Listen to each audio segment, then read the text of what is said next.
I didn't take up Mayo's offer yesterday. I just I didn't feel like having the taste of gefilte fish plaguing me It all was day fine. long. Look, I don't Yeah. enjoy gefilte fish, but That was if you were going to try it, that would have been the way to do it. But I unfortunately, having nothing to do with the fine sponsor, they did a great job on it. But do you have a food that you're absolutely repulsed by from going all the way back to childhood? That would be gefilte fish for me. Yeah, I get it. Look, You couldn't get me to eat smelts. My mother ate a lot of this shit, man. the herring and cream sauce with onions, disgusting. Yeah, I'm not a big Jewish delicacy. Like vomit inducing. No, I mean, come on. You at least like matzo balls. I will eat them. I've never liked them. Matzo balls never did anything for me in reality. I've never been a big Jewish delicacy guy. I will openly. How excited can you get over something that has zero flavor? A matzo ball. That's the thing. My family loves both matzo balls and gefilte fish. You could shoot your My tongue wife with too. lidocaine and eat, and it would be like eating a matzo ball. Oh, I mean, come on. There's fucking no flavor. I can't feel nothing. I can't feel my tongue. You can have numbness, and it's the same thing as not having it. It'd be just like drooling the soup, because you can't.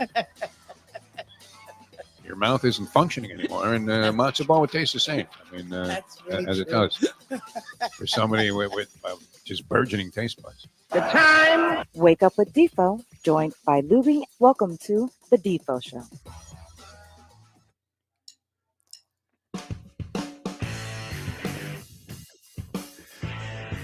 Very pleasant. Good morning, everybody. Good to be with you on this fine Wednesday. Jeff DeForest, Michael Lubie, Lubitz. All of that stuff throughout my life plagued me. It sort of repulsed me, I would have to say. It's not just gefilte fish. I used to, when you saw the white fish and it was in the gold skin in the case, I don't know. How was your Seder ceremony last night? Does it involve more grotesque food, the Seder ceremony? Because there was some good stuff to eat when you sat down to the Seder. It wasn't just about the hard-boiled egg and the bitter herb.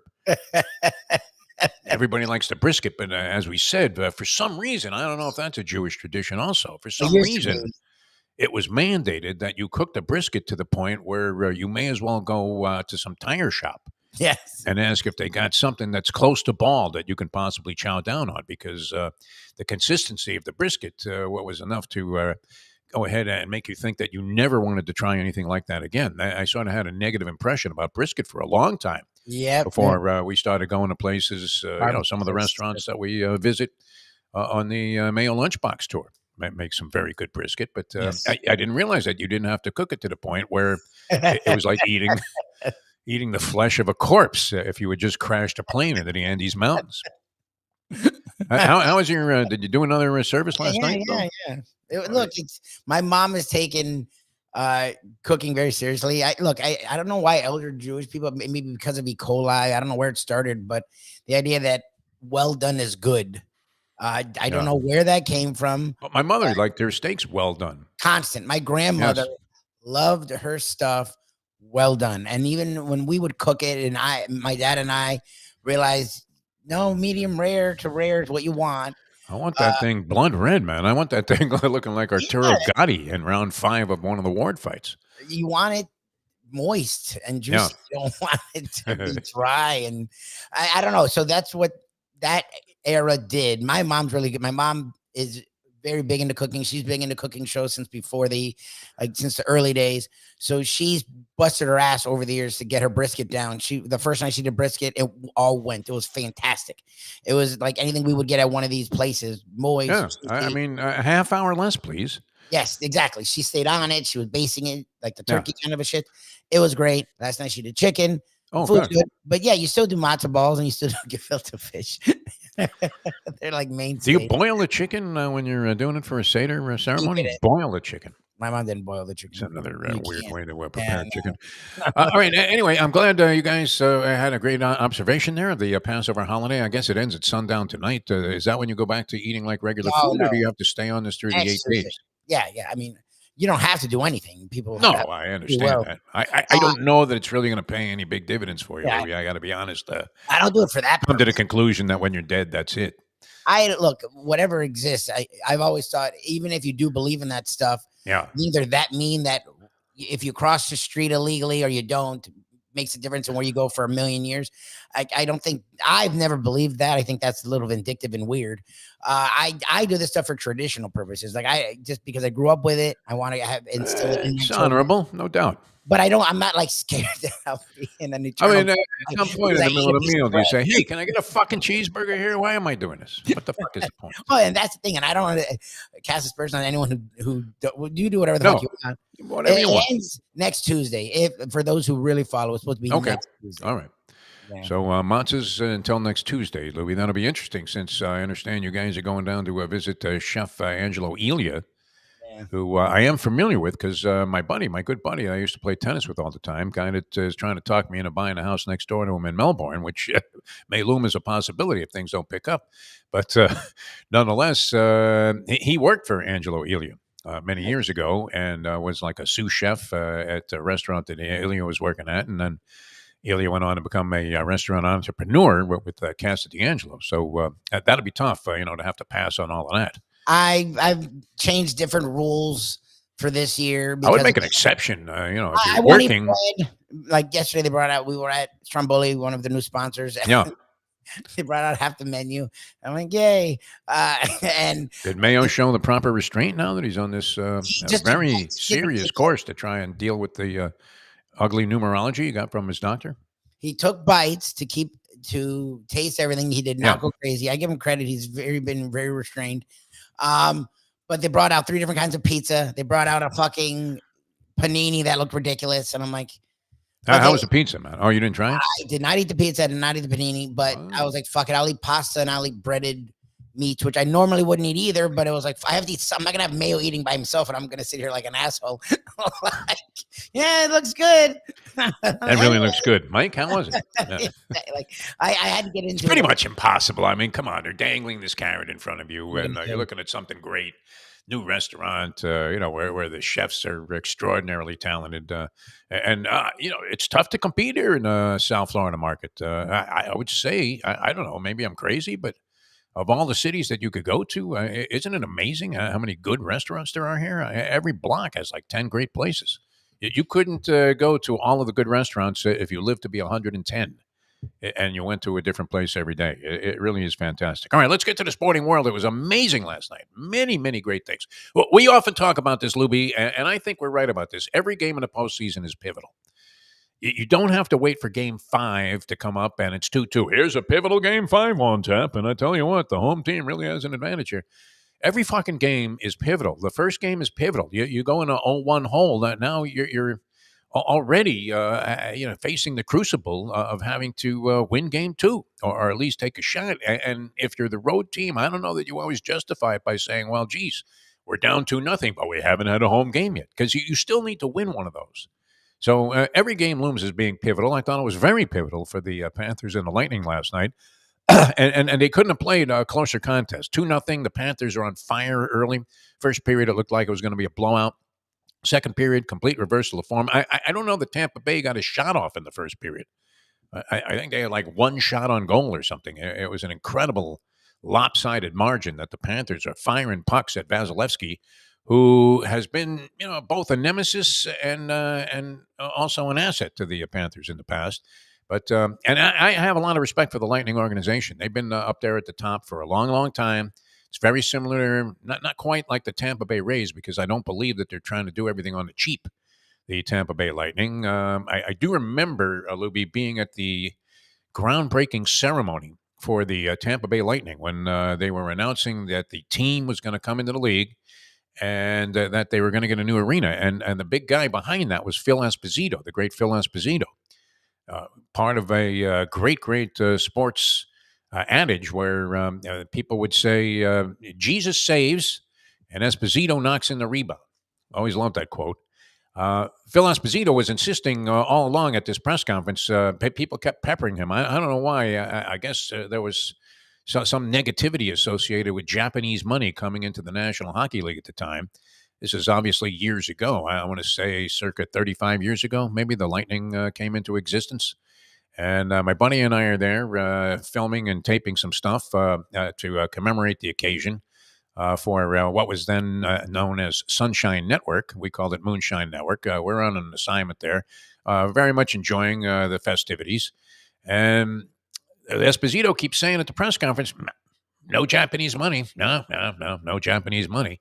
And then they dig a shovel in the ground to kind of signify that the ceremonial shovel in the ground, a gold shovel, where 5 guys in suits that never dug anything up in their life. They have a shovel in the ground there, and they all pose for the picture. And as soon as that was over, we all run to some sushi parlor and are eating sashimi with 10 rich Japanese guys that are talking about how happy they are to be part of the NHL. I love So there was a lot of deception involved in all of that.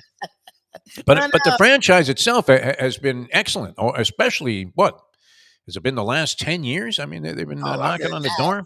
That was in college since Eiserman took over. Since I was remember they were in St. Louis and they had a whole nother group. Yeah. They won at least one, if not two. And Good, then tough franchise. And they go and get Stamkos and Kucherov and start over again. Yes, the Lightning have been with the Panthers, or seem to finally be the last 4 years for like 2 decades. And this was one of those things that kind of started as soon as the Panthers and Lightning came into existence. It was the one in-state rivalry that actually, caught a little bit of substance. Where, as we have said many, many times, nobody gives a shit if the Dolphins play the Buccaneers. I mean, it was nice once in a while. The Bucs would come to town or whatever, or you'd have a game when they had Tom Brady for those 2 years. I don't know. Did the Dolphins play Tampa Bay? When did they go against Brady? I'm not sure that they did. I don't know. I don't know if we ever played Brady. But other than that, right? I mean, you've had times that there was almost a cooperative spirit between the Tampa Bay Bucs and the Miami Dolphins when Shula was coaching. Because I remember Tony Dungy used to come here every year for the mutual practice that they used to have, where they would go in the preseason and kind of scrimmage against each other for 3-4 days and then play a game. And it was all very friendly, and it seemed very peaceful and very calm. But no rivalry there. Jacksonville, nobody cares. Since Mark Brunell checked out there as quarterback and Tom Coughlin's not coaching, nobody gives a shit about the Dolphins in Jacksonville. That doesn't really excite anybody. You're more inclined, if you had season tickets and you could only go to 7 games, what's the first game you're going to give up? Jacksonville. Maybe not now with with Lawrence, but yeah. I mean, you still like who cares about the Jacksonville Jaguars? Nobody. No, The Marlins, unfortunately, they can't compete with the Rays and haven't. They've been embarrassed by the idea that they have at times actually thrown a few bucks at the thing. And think about this. I know Stanton tailed off badly and certainly wouldn't have justified a dime of the $320 million or whatever the Marlins were compelled to give him when he had a monster season there with the 59 homers? 59. But I mean, remember they had an outfield of Marcell Ozuna who's tearing it up for the Braves right now and beating the pants out of the Marlins.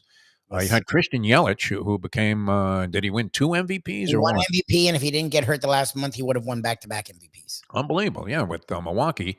And Stanton, who, unfortunately, I mean, has been a bust there with the Yankees for Yankee fans. Actually, if you look at the Yankee batting averages right now, why am I looking at that, Lubie? I know. That's what I do. But, I mean, Judge is in the throes of a horrible slump. That Volpe got off to a good start. Everybody was thinking, okay, he is going to be the second coming of Jeter. He's hitting like $179. And I don't know how they're winning any games. But they've managed to hang in there. And, of course, they didn't have Garrett Cole to start the season. So kind of interesting that Rizzo's in the throes of a miserable slump as well. All of those guys are struggling, staggering out of the chute. Gleyber Torres, he's doing nothing. And they're still managing to win games. We, however, with the Marlins, are not. They now haven't scored a run in 20 innings. Got shut out again last night. Max Fried, that was the first shutout, and that was the first complete game, I think, by a Braves pitcher in like 4 or 5 years. They never let the guy go to distance. So it was that easy for him to mow him down last night. But that's not a real rivalry, the Tampa Bay Rays and the Miami Marlins. And that's it. And in NBA, I mean, I guess you could consider Orlando to be the closest thing to an in-state rival. Well, it's the only other in-state NBA team. Brilliant deduction there, Defo. Yeah, but there's no. But nobody gives a shit about Banchero and company, do they? No. The Heat actually own them. The Heat, yes. Really well. Years ago, after they got rid of Shaq, Darrell Armstrong gave them fits, but they still always beat them. Like the Magic have never been a thorn in the side of the Heat at all. It's just the Lightning. The Lightning are the one team that it's like Wow. There's a little buzz there when, I was kind of excited to see, wow, I mean, nice first round matchup there when the Panthers drew the Lightning. You're thinking they have maybe a better chance there than they might against some other teams out of the East. I'm not sure, but they don't really take a backseat to anybody if they're playing their game. And last night, that was a great game last night, Lubie. I don't know if you got to catch any of it. I score tracked. I kept an eye on it. And they got up 2-0. I'm like, all right, good. And then I look back, I'm like 2-2. I'm like, what the fuck? I'm like, God. First period was all Panthers. I mean, they were absolutely brilliant. They were buzzing around the net. They could have even been up a larger margin. Second period, I kind of tuned away for a while. I was watching some basketball and some of the other hockey. The Rangers were also in action at the same time in their series. The Rangers taking on the Washington Capitals. Ovechkin has been a non-entity. I know early in the season he didn't have very many goals, and people were wondering if this was it for Alex Ovechkin. But towards the end of the year, he compiled some pretty good stats. He ended up being like a 30-goal scorer or something like that. So Wow. most of those came in the latter stages of the season. So you thought he was coming around. I think, I don't know what they're doing there. This Lavalette came up with a plan, and I think Ovechkin has gotten off like 2 shots so far in the 2 games. He didn't have a chance last night right in front of the net with about a half a second to go, and he wasn't able to handle the puck as they were 6-on-5 with an empty net, a chance to tie the game. But the Rangers were able to stave that off as the puck kind of trickled over Ovechkin's stick and fell harmlessly away, and then the time ran out. But the Rangers went up 2-0 over the Washington Capitals. And this game last night, though, it was sensational. I managed to catch Vasilevsky was great in goal for the Tampa Bay Lightning after the first period. I mean, amazing stops, breakaways, and point-blank shots, and all kinds of crazy stuff. And Sergei Bobrovsky, remember when we thought he was a complete stiff that first year? That this was the biggest waste of money in Dale Talon's More than 1 year. somewhat suspect career as a general manager. And everybody thought, wow, what a mistake that they made on this guy. What they give him, $70 million for, what was it, $70 million for 10 years? Something like that? He was one of the higher paid, if not the highest paid goalie at the time, coming off a great run with the Blue Jackets. And he was horrendous. He had a brilliant Stanley Cup run, which is what you need. I mean, you need your goalie to all of a sudden be second coming of Gump Worsley, Terry Sawchuk, Dryden. I mean, any of the greats that have played the game. Could you consider Gump Worsley a great? I don't know. Was he a great, or was he just somebody that we liked because he looked like a fire hydrant? I'm not sure. Anyway, Bobrovsky, brilliant in this game, and probably had. I would say, Lubie, you have to look this up. You have to look at a visual of this. That may have been one of the best saves in NHL history. Andy, and I don't think Andy saw our No Filter. Andy came on his own accord and was like, the greatest save ever. And again, he references old school hockey like you do. So he's been watching hockey a long time. Northeasterners, you guys are big into hockey from the early days, and you kept an eye on it all these years. He himself, and he's been in making fun of Bobrovsky as much as we have the last like 5 years. He says it's the greatest save he's ever seen. So I have to see this fucking save, because of all people to commit the greatest save ever, it's not Hasek, it's not Watts, not Van Beesbrook. Yeah. Bobrovsky in a Panther uniform. Like that is hard for my mind. This guy literally is face down on the ice on the left side of the net. All of this action, I mean, they were buzzing in that Tampa Bay. It looked like they were going to score from that position. And then he makes a save, or somehow the puck kicks out to the other side where the entire net is exposed while Bobrovsky's face down on the ice. And somehow, I mean, in a split second, I mean, microsecond. He did it backwards? He comes back and dives. Now, the save's a little lucky also, because it just happens that the puck, as it's about to go in there and give Tampa Bay the lead, it hits him in the arm. But, I mean, the fact that he made contact with this thing, that he even got back into a position to do anything on this particular shot was incredible, and that he made the save. It's one of the best saves I've ever seen. I don't know that I've ever seen anything quite that spectacular. Backwards, he like looks over his shoulder. What a living fuck! Amazing, yeah. I mean, and it wasn't total luck either. I mean, he was looking. Yeah, he did the only thing that he could do that could possibly stop that puck. He was able to somehow do it. Very athletic play. Is that you're thinking of the goalie wearing all that equipment? He's not going to be able to spring up and look like Mitch Gaylord getting off the still Oh, rings there with the crap. triple somersault. But he managed to do that. So the Panthers go up 2-0. And now the series shifts for a pivotal game 3. Lubie, you would have to say that game Yes, 3, it's at the very definitely- least, will be pivotal. definitely. That was part of a lot of hockey action last night. So Florida over Tampa Bay went to overtime, and Carter Verhaeghe had a goal, I think, about 3 minutes in. And the Panthers prevail there 3-2. So they've won both games 3-2. The Rangers are up 2-0 on Washington. Colorado evens its series with Winnipeg. The Avalanche were, at one time, I think, the favorites to win the Stanley Cup. No longer, though. But they would have been in a 2-0 hole had they lost last night. And Nashville evens up its series with Vancouver. So a lot of good stuff happening there. NBA, we have the Heat in action tonight, Lubie. This is a disgrace, isn't it? Is it go up? Did it go up? The line is 15 in this game that I have. Okay. Yeah, that's about where it was. Well, when do you see a 15-point spread in a playoff They're game? down by 30, and they closed to make it 20. So and the Heat. Wouldn't you take 15 points? I mean, isn't that like Yes. taking double digits with any team in the NFL? I mean, everyone played bad for the Heat, and everyone played good for the Celtics. So, as I've learned from NBA commentators, it's a league of runs from night to night. It's a league of runs. So, Yeah. you would think the Heat people would play better, and the Celtics Hauser wouldn't hit 5 threes in like a 6-minute span. Doogie Howser, unbelievable. So I don't know if it's going to be that bad again. I presume the Heat will lose. I do think they'll play better and they'll be more in it. I think that's a ridiculous spread. But again, if you watch that game, it was very justified. So 15 points, yeah. Sixers are favored by 4.5 over the Knicks. The Nuggets are 1 point favored over the Lakers on the road. The Magic also 1.5 over the Cavaliers at home. And they're going to get swept. I see that being a fucking You sweep. think they get swept in that thing, huh? They're just All right. not even close to these games.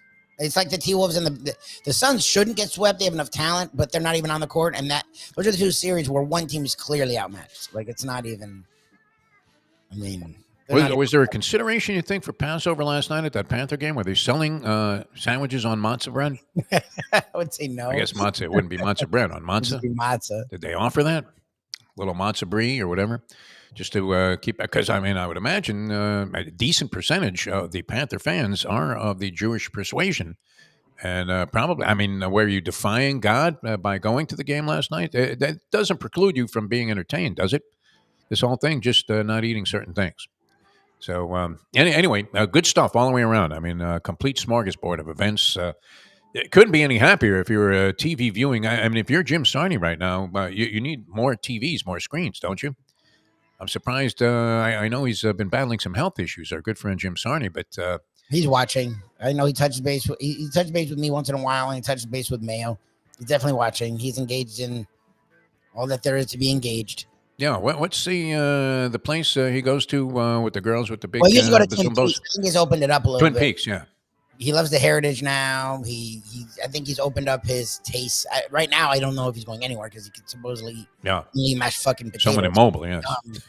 But he gets around. All right. All right, we're going to feature a guy who gets around quite a bit. We do have Tony Segreto joining us for a little. There he is. Tony. How you feeling, Evo? Defo, how you feeling? I have to say I've been better, man. This thing has been a little bit of an adventure, much like the previous episode, but not quite as serious or severe. But now from walking awkwardly, my knee is bothering me a little bit, but I think I'm going to be okay in the long run. You gonna go to the doctor today? No. I'm going to just kind of go through the day here and see where I'm at. I may make an appointment. I have to go see a doctor for something else. So while I'm there, I may have this thing checked out. We'll see. But yeah, I don't know that there's much you can do about it. I mean, I think it's just one of those things you have to suffer through for a while. And if it seems to be improving the overall condition about the Achilles that I popped, but we'll see, Tony. I don't know. I don't know that it matters anymore. You know, I'm at the stage now where if I really had to resign myself to never running again, I could live with it. What am I going to do? Go win the marathon somewhere in Boston? Well, we My missed you tennis on game Sunday. sucks anyway, even though I enjoy it. Yes, he was missing. We missed you on Sunday. Well, yeah, that was a tough one to have to blow off. I mean, think about this. It's not like you're being tortured. They're saying, "Hey, why don't you come to our racetrack, and then we're going to give you like a free buffet, which is fantastic. We're going to hand you a racing form, And you can sit there and bet all day while the Mustang loves playing the slot machine, so Yep. she would have been fine. Yep. And ideal situation for a Sunday, but it was unfortunate. And I understand there were some people there that were ready to teach me a lesson, also, including our good friend Blanche, who she had the racing form all marked up. She's real deal. This has probably happened to you, Tony, where people sort of misinterpret your position on things. Because I was saying, and I've been sort of attached to this notion, and it was a great line to open a book with. I mean, I think it's the greatest opening line in any book that I've ever seen. Not that I've read a ton of them, but I have read like the first page of many books. And it was by Andy Byer, the great Andy Byer, the Washington Post. And one of his original offerings in book form, the opening line was, "Women and gambling don't mix." True. Now, I mean, there's some truth to that, isn't there? I mean, women and gambling don't mix. That doesn't mean that there aren't women that you could be with. And I stated this. Lubie clarified it for me in my defense. I mean, it wasn't like he pulled a Michael Cohen. He clarified it. He said, "You know what, DeForest, you said many times that the ideal woman would be one who really understood this shit." Yes, that was always. And there are many that do, right? I mean, we have Kate and Breda on the show all the time. I mean, Tony's married to one. Your Tony's wife was way more into it than Tony was. He was like, "So what are we doing here?" She's like, "Hold on," and she would like pull the thing, and she's going through the past performances and the jockeys, and she's going through pages. It looked like the Polyman. I'm like, did you know that about her when you first got involved, Tony? Because it's been how many years with your lovely wife? Let's see. We have been together now 41 years. wow, Wow, very nice. We've been married for 41 years? 32. Oh, Jesus. Wow, You dated 9 years before you got married. Wow, good for you. How'd you pull that off? I'm blanking on this guy's name, and I can picture him, but I remember seeing you with her in a restaurant that was owned by a guy I used to see at the track all the time. I was a real good guy. It was an Italian restaurant. What was this guy's name, eh? What's that? John. Good job, Tony. Your memory's not as shot as mine is, but My memory is shot. My memory is shot. I can remember certain things, but I can. You know what's funny? I remember Johnny's, for example. That's way. it was a good restaurant. I used to go out of my way to go there. Yeah. But ask me what I did 5 minutes ago, and That's not for everybody. What are you talking about? I go to the kitchen. I'm like, what the fuck did I come to the kitchen for? yeah. And you're young, Lubie. I mean, wait till it gets to this point. Yeah. Where you're blanking. I mean, you're looking at a guy, and it's like Clint Eastwood, and you can't remember who he is. It's and then you come up with some names. They're not even close. It's not good in this business to be blanking on names all the time. It's just not, Tony. Oh my Holy God. moly! All right, we're going to come back. A lot to talk about, Tony. I don't know how heavily into the draft you are this year, but you're a big college football fan. This draft is about to. There's a wager in Vegas. You'd be interested in this. Okay. There's a wager in Vegas that more offensive 23 of the 32 picks, yeah. 32 are going to be offensive linemen, offensive players. Players. Jesus, really? Well, there are going to be at least 4 quarterbacks taken in the first round, maybe more. Receivers too. Does Penix, is he a first-round pick by the Raiders if he's still there? I don't know. Not sure. Yeah. First round? Wow, Penix go first round. There's something really curious about this. Well, I mean, it happens, sometimes. But we'll get into this whole thing, Tony, in a moment. Brought to you by Texas Roadhouse Restaurants. Ed Garcia on the road today, but we can certainly do an admirable job of extolling the virtues of Texas Road. All we have to do is put up a picture of the 2 faces of Mayo, right? Yeah. The original face he made when we talked about Texas Roadhouse, when he was in his insufferable mode, when everything was too pedestrian for him. If it wasn't like Heritage or the Catherine or one of these fancy schmancy places like the one you're going today, Casa D'Angelo, and then Mayo at that show we had from Texas Roadhouse. We had like 3 different kinds of meats.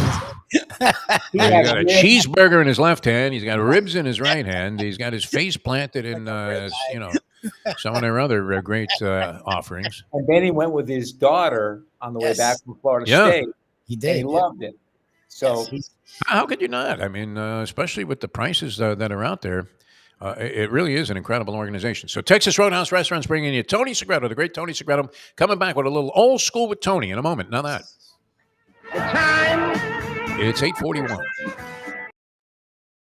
Here, let me ask you a question. What do you look for when you go out to eat? Good food, obviously, friendly atmosphere, not too loud, but good energy, reasonable prices, and a place where you feel comfortable. All those ingredients, no pun meant there, are hard to find unless you're talking about the Texas Roadhouse. You see, they encompass all of those attributes. Really, really good food, amazing atmosphere, good for a family, good for a date, or just a night out for yourself, and prices that will make you extremely happy. Their ribs, unmatched. Steaks, hand-cut every day. Everything, and I mean everything, is made on site, including their incredible bread. It's the one day, folks, that you can forget about low-carb diets.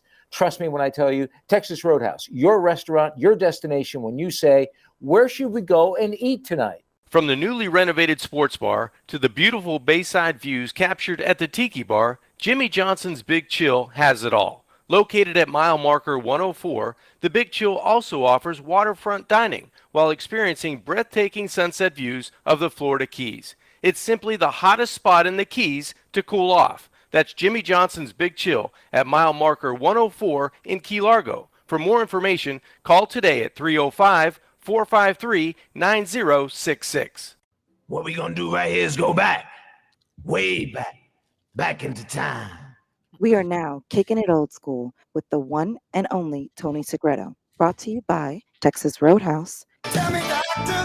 Welcome back to the show, Defo Show with Mike Lubie Lubitz, old school with Tony Segreto. Always a pleasure to have Tony on the program or to be involved with Tony in any capacity whatsoever. Brought to you by Texas Roadhouse Restaurants. All right, where were your eyeballs last night? Were you watching hockey? We had a local team involved, Florida Panthers, Tampa Bay Lightning, a good rivalry. It turned out to be a great game, and I know you've been watching hockey probably as long as I have overall. I mean, I go back to the 16 league. I was a big Rangers fan back in the day. And they're, the best team in the league statistically, and now are up 2-0 on the Washington Capitals, who didn't figure to be an overwhelming threat. But last night's game got kind of interesting towards the end, even though it looked like the Rangers were going to cruise. Were you watching that, or were you watching Panthers Lightning, or maybe a little bit of both? I was switching back and forth between the two. Yeah.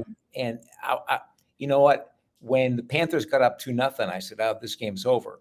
Yes. So I switched full time to the Rangers game, and the next thing I know, I switched back, and they're in overtime, and I go, "What happened?" And they went out to win, but the hockey playoffs are something to behold. It's incredible, isn't it?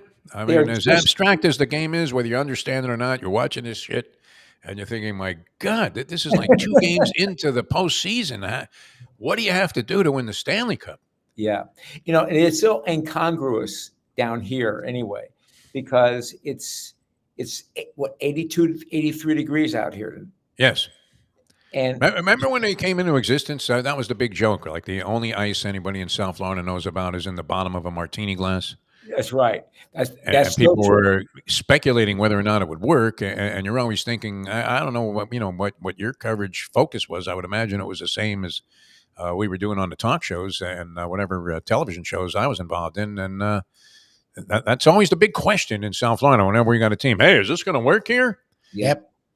And I don't know what your feeling was. I thought it would work here better than baseball. Really. See, I thought baseball was a cinch here. I really did. They keep trying to, they put the stadium in the Orange Bowl site, and the Orange Bowl going 12 games or 13 games a year is fine, but to go to 80, 81 games just doesn't make it. Well, and at that time of night, I mean, they start these games at like 6:40. So if you're in Broward County and you're 45 minutes to an hour away from the stadium, you have to tack on 2 more hours or make plans to leave at like 3 in the afternoon, or you're not moving. I mean, even in the express lanes, you're stuck.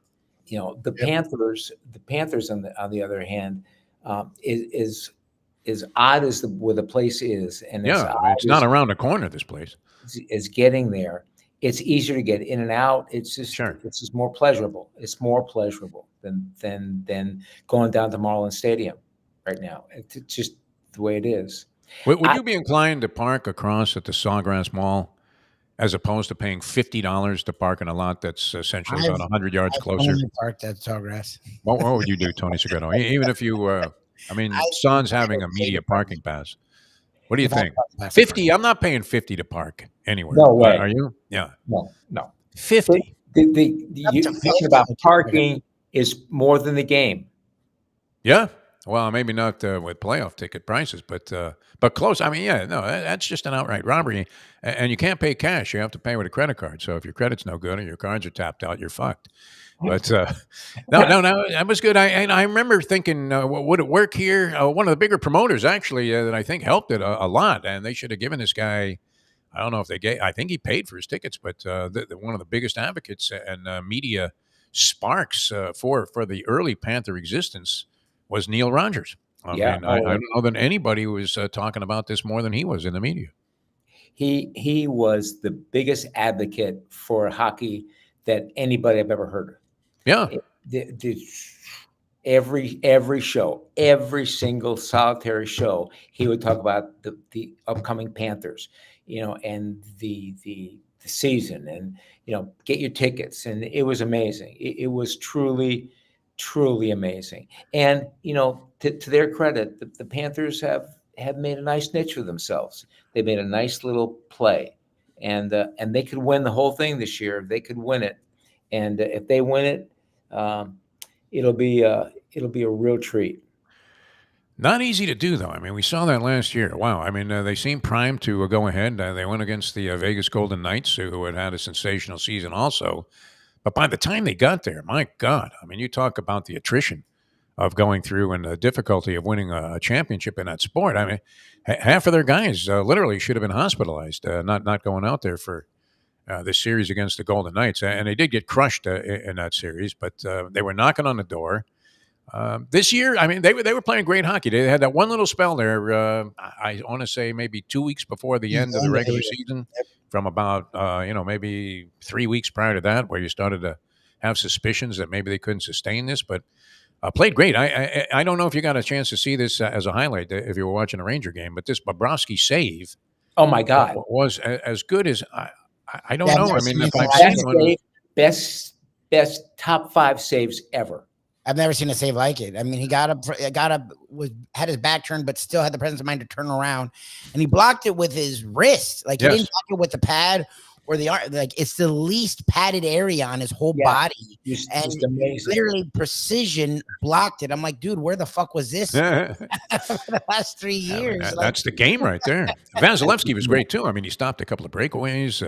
Bobrovsky had other big saves in that game for a game where you actually had 5 goals produced. That was some sensational goaltending. Maybe I didn't see the first couple of Panther goals, but after that, Vasilevsky was unbelievable, and so was Bobrovsky. So that was a great game. And then the other games, the Rangers end up winning. I don't know. Do they win the Stanley Cup for you this year, Tony Segreto? What do you think? Rangers. Yes. Tony, holy Mark Messier. What are we talking about here? I mean, the ghost of Ron Gilbert. Did I kill off Gilbert? Is he still around, or did he check out? Ron Gilbert. I don't know. Check and see if Ron Gilbert is still alive there, Lubie. I'm going to say no on that one. Ron Gilbert, the great Ron Gilbert. But a lot of excitement in this series, and it doesn't seem like Washington is that much of a threat. But I think it gets more serious. By the time you get to round 2, most of the people that follow the NHL pretty closely. You would have to say you could probably throw in 2021, so at least you were accurate.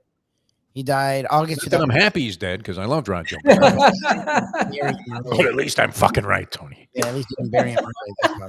No more embarrassing statements made on the Defo show here. There you go. Especially in front of a legendary broadcaster like Tony. Let's switch gears here. Yeah. Tell me what you think of the draft. Okay. I'm interested in some of it. I grew up like you did, where nobody gave a shit about the draft, and then I still remember going to those St. Thomas affairs where they would, mysteriously somehow it would evolve. What the Dolphins did with their pick, and then we, be hanging around there at St. Thomas in this rat hole of a facility that the Dolphins had as their home base, and you go, "What? Really? Who's Mark Duper?" Never heard of the guy. And the press would react, and then Shula would come out, make some statements about it, and then they go back into hiding and hibernation. And the evolution of it is incredible. They could be building the A bomb back there, and we wouldn't have known. Nobody would have known what was happening, right? And the speculation wasn't as rampant. I mean, it wasn't something that was talked about essentially year round, and especially, I mean, the saturation of draft information and analysis. I mean, it's been heavy duty for the last ever since the college football season ended, maybe even before that. Certainty, obviously, is that Caleb Williams is going to be the number one pick. Would you bet $200 to win $1 on Caleb Williams being the number one pick? Would you go ahead and throw a deuce out there? No. Right now, just to win $1, Tony? No. No. Okay. No. Those are the odds, 200 to 1, that Caleb Williams will be. You have to lay 200 to win $1. So that's a certainty. After that, though, I mean, very interesting because there are people that have suspicions about Caleb Williams. I did see Greg Cosell, who is a very serious guy, saying that Caleb Williams is going to be brilliant as a pro. There are some people that think maybe his mentality is not such that the adversity that he's obviously going to face at different times in the pros may get to him. USC, though, I mean, he had too much to overcome. They were giving up 50 points a game, so he had to be beyond spectacular. Of the other guys, though, I mean, most people think that Daniels will be the number 2 pick, and then Drake May number 3. I don't know that it's been, any more transparent like what was going to happen. There was a story that I just read online about how the Raiders wanted to trade up to number 2 with the Commanders, but the Commanders can't afford to pass on whatever quarterback they covet in this one. And then, like you were saying, I mean, it's mostly going to be offensive players. A lot of great wide receivers in the draft. Receivers, yep. Great wide receivers. Then you have the whole thing, as we were talking about, I think last week a little bit with Ed Garcia, the J.J. McCarthy deal, where he has become the guy that everybody all of a sudden is infatuated with. That's the guy that can't figure out. And now they're saying that Harbaugh could move up. Could get rid of Herbert to get. He's going to get rid of Herbert to draft J.J. McCarthy? There are murmurs that they may to get a haul for Herbert. Wow. And because, again, remember, Herbert now is into the big deal. So you're having to assemble talent around a guy who's getting paid a lot of money, which is not really how it seems to work these days. So the idea is he is in love with J.J. McCarthy. He's spoken as highly about him as anyone has spoken about any quarterback ever. Yeah. You could get a haul for Herbert, like a team like the Vikings really has everything ready made, just needs a quarterback, would ship them a ton of stuff, and then you can now start over with a ton of picks, a young quarterback on a rookie deal for 5 years, and you can then assemble a unit. Because remember, they got rid of everything this offseason. They have nothing around Justin Herbert, and he wasn't winning when he had talent. So I don't see them doing it. You have a quarterback, you have a franchise quarterback, you pay him, and then you figure it out. But with Harbaugh, you never fucking know. Like, he's all over the place. It's interesting speculation. The other speculation that's kind of interesting, what's happened with the draft, you're also, because of the structure and the way the salaries are with quarterbacks now, and, you're going to pay a guy after his 5th year an enormous amount of money that's going to eat up a lot of your cap, it is about Dak Prescott. If you're the Dallas Cowboys, I mean, do you go ahead and pay Dak Prescott some long-term deal at $50 million a year, or do you go ahead and start from scratch with a guy? And are all of these guys that are being discussed as being among the elite, are they all capable of being that caliber of quarterback? I don't know. I'm not sure that any of them are, to be honest with you, Tony. I guess you can never be certain. That Dak Prescott thing is curious, because one day they're high on Dak Prescott, the next thing they're low on Dak Prescott. Next day they're high on Dak Prescott, low on Dak Prescott. I don't see Dak Prescott, with the Cowboys hoisting the Lombardi at any time. Do you? He's above average, but so if your ultimate goal, I mean, if it's win or nothing, why would you want to shell out that kind of money for Dak Prescott if you don't think he's going to get you where you need to be? You won't. Yeah, You they win. they still have to pay like against the cap, I guess, like 40 million, whether he's on the roster or not. It counts like 40 million against their cap, so I Jesus. put him in a little bit of a prohibitive situation. Who's your guy, Tony? I mean, what are you looking at of these quarterbacks? Who do you think? I guess do you want to I leave think Drake Williams out of the May. conversation, or I think Drake May has the highest ceiling. okay, I just like him a lot. And then JJ McCarthy, believe it or not, I like you're a JJ. fan? Yeah, I like Because JJ. I don't sense you're a big fan of Michigan, even though you love I'm Ed not. Garcia. I'm not a big fan of Michigan, but Drake May is JJ McCarthy is a real deal, and I see, I see him coming out, and he can do it all. So can Drake May. They don't give Drake May the credit for his legs, but he's got great legs, and I just don't see. They did a story on Caleb Williams yesterday or the day before yesterday, and he's got to clean up his locker room act. Why? What does he do? He's smoking weed, He's not a leader, I guess. banging chicks in there. What's he doing? He's just not leader guy. All admirable, characteristics, I would say.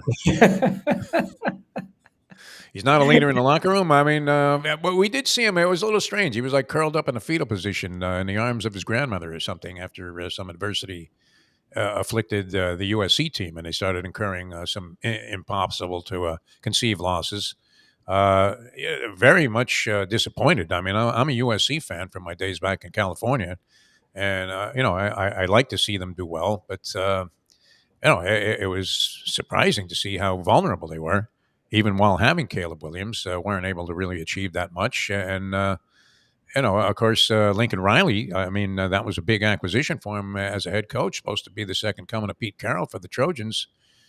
Hasn't really measured up. So, do you have a favorite draft day coverage story, Tony, from your many? Because you were like the kingpin of the Well, media down here, and I knew you you were would the ask. guy we were counting on to ask the right questions and come up I with the knew right you- theories. I knew you're going to ask me this, Yeah. but Anything stand Shula- out from all of the times you were out there? I forget what year it was. Shula drafted in the last round.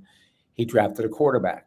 Oh yeah, I That's remember the you best. telling us this. Yeah, That's Yeah, the best. so that's my favorite and he was story. dyslexic or something. Yeah, Yeah, he he was yeah, blind in one eye. yeah. he had a depth perception He problem, had and depth perception. Depth perception. Yeah, she was like, "Yeah, we'll figure it out." and a limp like Chester from Gunsmoke. Exactly. Excellent. Don't you think that's a problem? Especially when you have a crown field and the guy's 5 yards or 10 yards or 15 yards. It's a problem, coach. He says, yeah, but we can work with him. Work with him. How are you going to work with him? So that was my favorite. Although, and you know what else? I remember the year Tim Foley got drafted. Tim Foley. Okay, I thought you were going to say Tim Bowens because I remember that one too. Tim Foley, I could pick him. I went and picked him up at the Everglades Hotel, brought him back to the office, interviewed him, and then brought him back. There's an Everglades hotel. Where the hell is that? Like at the Everglades? Yeah. Or is it in downtown Miami? Where the fuck is that, man? On Route It 27? was in downtown Miami. But to think that you could pick up he was number 2 pick or number Oh, 1. yeah. You could pick him up and take him to your office, interview him, and then take him back was unheard of. Unheard of. Yeah. And that was a good time. That was a time when you could get the players like Zonka and Greasy and I remember when Greasy got drafted. This just great times and times when you can get the player or get the athlete alone one-on-one for an hour, for a half hour, or however you want to make it. It wasn't a gangbang. So those are some of my memories. Yeah. I remember being at a lot of those draft parties at the stadium, doing like 20-hour draft shows with the Mad Dog, Jim Mandich. And it was interesting to me. I mean, what people would do for some lip balm. I mean, come to the stadium, about 5 hours in advance of the first pick being made at noon, 7 in the morning. They're lined up at the gates there, and they would get this little goodie bag that had like nothing but pure garbage in there. And the people were so happy. They go running into the stadium there because it was also like Happy as select can to see be. day or something. Yeah. Dolphins always did a pretty good job with that, though, I would have to say, because they would bring in some of the older players, and they were all, dispersed around the stadium, different locations for autographs and pictures and things. So They did a great they handled job. that pretty well. Yeah, for sure. Hey, is Harvey Green, is he going into the Hall of Fame, the Football Hall of Fame? Did I see that somewhere? That Harvey Green is going to be, some kind of, I don't know what the distinction is, the category, but I believe Harvey is going into the NFL Hall of Fame maybe this year. Is that possible? Did you hear anything about that? I don't know if it's possible. Lubie, you want to look that up? Yeah, But, I think I saw that somewhere. But so well, if he doesn't, he should, and Yeah. if he does, so well deserved. So well deserved. That man, he took over for the great Charlie Callahan, and Yeah. Charlie Callahan was a storied guy. He was the PR director for Notre Dame. Then he left and went to the Dolphins, and he was here for 25 years, 30 years, and he would have 4 roses on his breath every day of the week. Old school. Yeah. And he'd have cigarette in his mouth, but he was legendary. I can still see him to this day, Defo and Lubie. He's an old doddering guy. He was there. I swear he must have been there when Newt Roxon was there first. and he was great. He was great. And then Charlie took over, and Harvey took over, and just one heck of a guy. One heck of a guy. They briefly had some guy named White in there, and I forget his first name. Eddie White. Eddie White was there. I thought he was a jerk. I mean, he set the Dolphins' PR relations with the media back light years before Harvey came in, and maybe that's always a good thing, right? When you follow a guy that everybody hates, and you turn out to be a good guy. But did a tremendous job. That's what you want to do. You don't want to follow a good guy. You want to follow a bad guy. Then you're a good guy, and then you win. Yeah, Chip was great there too in that capacity. Chip Namias, who did a really good job, and then went to he was with Houston and Tampa Bay as well, and was always well respected. All right, Tony, we love you, man. Texas Roadhouse Restaurants. Have you been recently? Well, we know the guy who's been most recently of our crew is Mike Mayo. Believe it or not. Yes. How great is that? Mr. Restaurant, and he goes out of his way to go to a Texas Roadhouse, which he would have sneered at that if his daughter had suggested that while he was on the road. He would have driven another 50 miles to the Yeehaw Junction rest area to eat some crap there before he would have gone to Texas Roadhouse. And so it's good that you open his eyes to these things. It takes a village sometimes to move a mountain, but yes. We moved them. We did, yeah. No, really, really good stuff. All right, Tony, we got to run, man. Where are you going to be? You're going to be out to the track on Friday? Track on Friday. You going to be there? Well, I should be coming out. Yeah, I'm figuring how much longer can this situation persist. But I thought it was going to be clear to go today. Other developments happened as an offshoot, but this is all part of getting old, which is unfortunate. Yeah, I was very lucky through my life too. I mean, relatively injury and pain free. So that'll teach you to go after a tennis ball you shouldn't go after. Believe me, I don't go after much. Sometimes the ball's sitting there, like you remember when you used to be able to dig for everything, and then the guy will hit one, and it's going to be about mid-court, and it takes a big high hop, and you're standing at the baseline like in cement shoes, thinking, why aren't I going for that? I can get that. And then that one little push-off as you start to go, and all of a sudden it's like, Yeah. I feel like Marino in Cleveland. Yeah. Should we plan a Texas Roadhouse? Let's get going to there again. Yeah, for sure. We're always up for that. With Ed? Yeah. I don't know if you want to break the bank by inviting Mayo, but I can't see that we could leave him out at this point. No. Invite Mayo. Yeah. You'll invite him. All right. Well, Warren Ed Garcia. Although he's eating less, which is good. You said he was looking svelte. He's you keep telling him that. less. Yeah, he's actually very restrained these days. He didn't tell us the truth. He didn't tell us the whole truth, nothing but the truth. But the doctor must have really given him help. Oh no, he's freaked him out 100%. Yeah.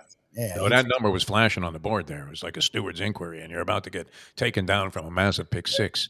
It's nothing to mess with, Tony. You know that, man. You're in great health at this point, but yeah, it's nothing to mess with. You know what those numbers, where they give you the look as they take your blood pressure or any of this other stuff.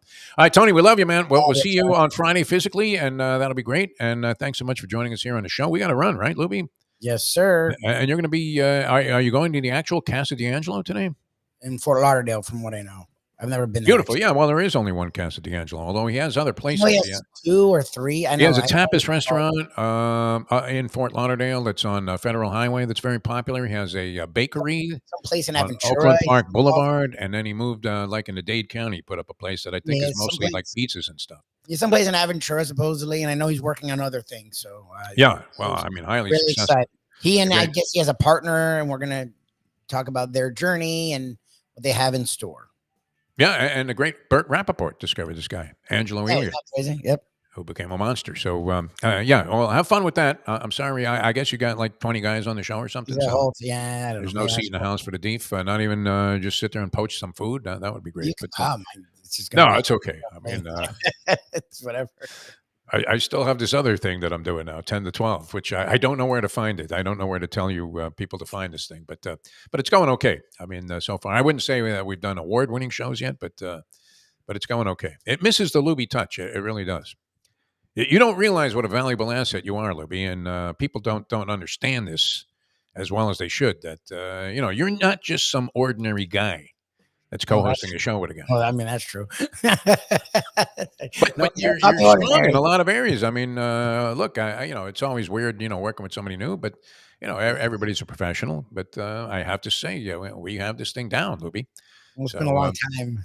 Yeah, it's always fun. I never worry. Like, how's this going to go? All right, we will see you guys tomorrow here, and then of course you can catch us on Caffeine TV. All you have to do to catch that program, which has been doing real well, is Google Caffeine TV Morning Briefing. That's all you have to do. Just say it right in there, and you'll see any number of episodes from. I think we've been doing this since like last August, Lubie. Yes, we've been doing it a while. I think we're at 9. We got a congratulatory note from one of the people there the other day that we're doing well, and did not come with a check attached, but I think What's your money? it's only a matter of time. There you go. All right, for Mike Lubie Lubitz, enjoy your day, everybody. Looks like it's going to be another beautiful day here in South Florida. I'm Jeff DeForest. Thanks for tuning in. We'll see you next time as we leave you know that. The time. It's 9:08. Let's go to eat a damn snack. Look what they done.